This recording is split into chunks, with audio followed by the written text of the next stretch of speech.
we consider the situation in our nation, Nigeria, Nigeria is like a nation that is under siege. Thank you so much. I'm your brother, Great. The Nigerian workers have spoken strongly. They want the human family to know that Tinubu's government is very, very deceitful. They call the government under Ahmed Bola Tinubu a deceitful government, a government that cannot be trusted, a government of propaganda, a government that made lies instrument of state policy. And they gave damning examples that this government is deceitful. From fuel subsidy is gone to the promise of measures to cushion off the effect. All lies. All that Tinubu promised he would do to reduce the pain of subsidy removal, none is in place. The workers lamented that a deceitful government that cannot be trusted gave palliative to themselves. Multi-billionaires were the ones receiving palliative. And someone said, oh, poor Nigerians. It's not poor Nigerians. Every Nigerian at different levels have been impacted, of course, by the hardship caused by the removal of fuel subsidy. Some of the things that President Bola Ahmed Tinubu had announced in terms of a cushion for the removal of fuel subsidy and the attendant hardship, most of them, Oji, have not been fulfilled. So the poor have gone poorer.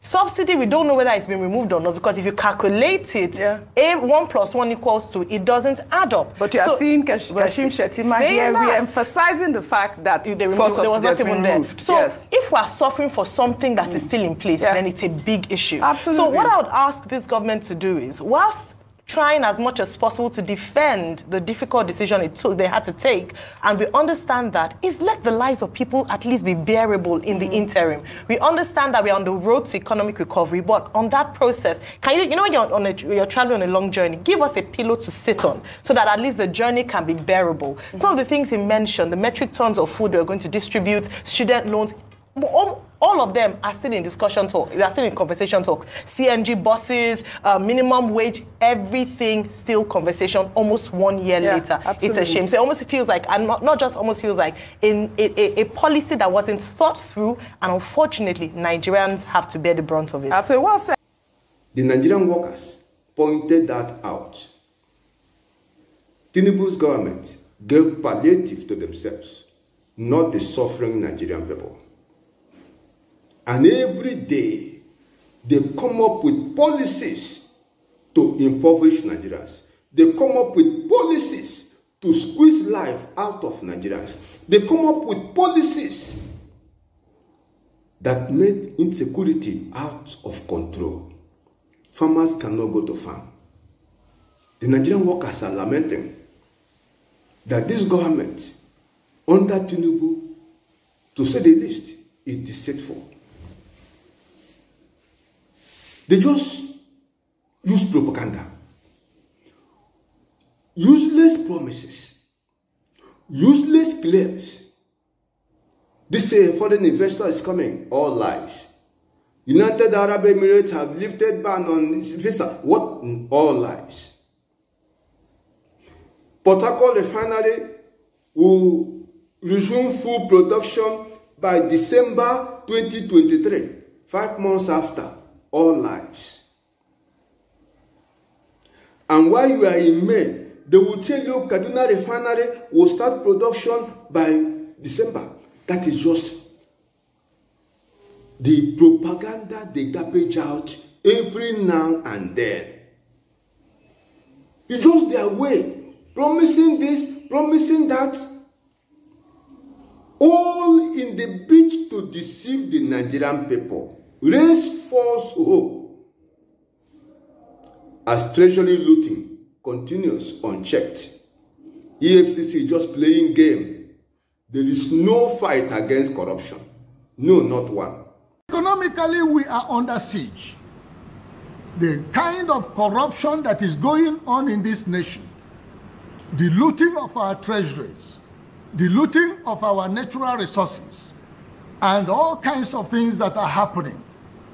Nigeria is a greatly blessed nation. But what we are experiencing is as though we are under siege. Because it is a common thing among us that some of us cannot even know where the next meal will come. There have been newspaper reports, media reports concerning the suffering that Nigerians are going through. If you are to fight corruption, everybody in Tinubu's government, 90% of them or 99, will be in detention now. If you are to fight corruption, everybody. Had EFCC under the Badu not accused Tinubu of corruption before? The records are there. So it's not possible for Tinubu's government to fight corruption because all are involved. The news reports have it that past governors have looted trillions of naira, and from what is known to all, none is being prosecuted. Even when they charge anyone to court, it's just for the fun of it. A government that is deceitful. That is the information coming from Nigerian workers. You set up a committee to review the minimum wage. The committee have not submitted their report. Governments have offered to increase salary between 20% to 35%. Why not wait for the committee to submit their report so that you act on the basis of the recommendation of the committee? Of what value setting up a committee and their report? You don't need it. Deceitful government. That's what Nigerian workers called the government under Tinubu. This is not good for a government that is already battling with credibility challenge. Battling here and there, looking for people to accept them. Battling here and there, looking for nations to recognize them. Deceitful government. That's what Nigerian workers said. The Guardian newspaper clearly reported it. You will see it. The journalists are all talking about it everywhere. Nigerians everywhere. The Anglican Bishop of Umuahia has spoken. New Telegraph newspaper published it today, 4th of May, that this government, by their policy, are impoverishing Nigerian people. Hunger, sending many to their grave untimely. People are speaking up. This government is deceitful. This is so unfortunate. May they learn a lesson. Stop this propaganda. Embrace the truth. And come up with policy that will put food on the table of Nigerians. Policies with human face. There is no light. You increase electricity tariff. What kind of joke is that? Deceitful government. That's what Nigerian workers are saying. May the government wake up and see what you can do to regain credibility, to work yourself into the mind of Nigerian people. It's so sad that that may not happen because you can't give what you do not have. God save Nigeria. May it please you to share this video and subscribe to this channel. truth to power.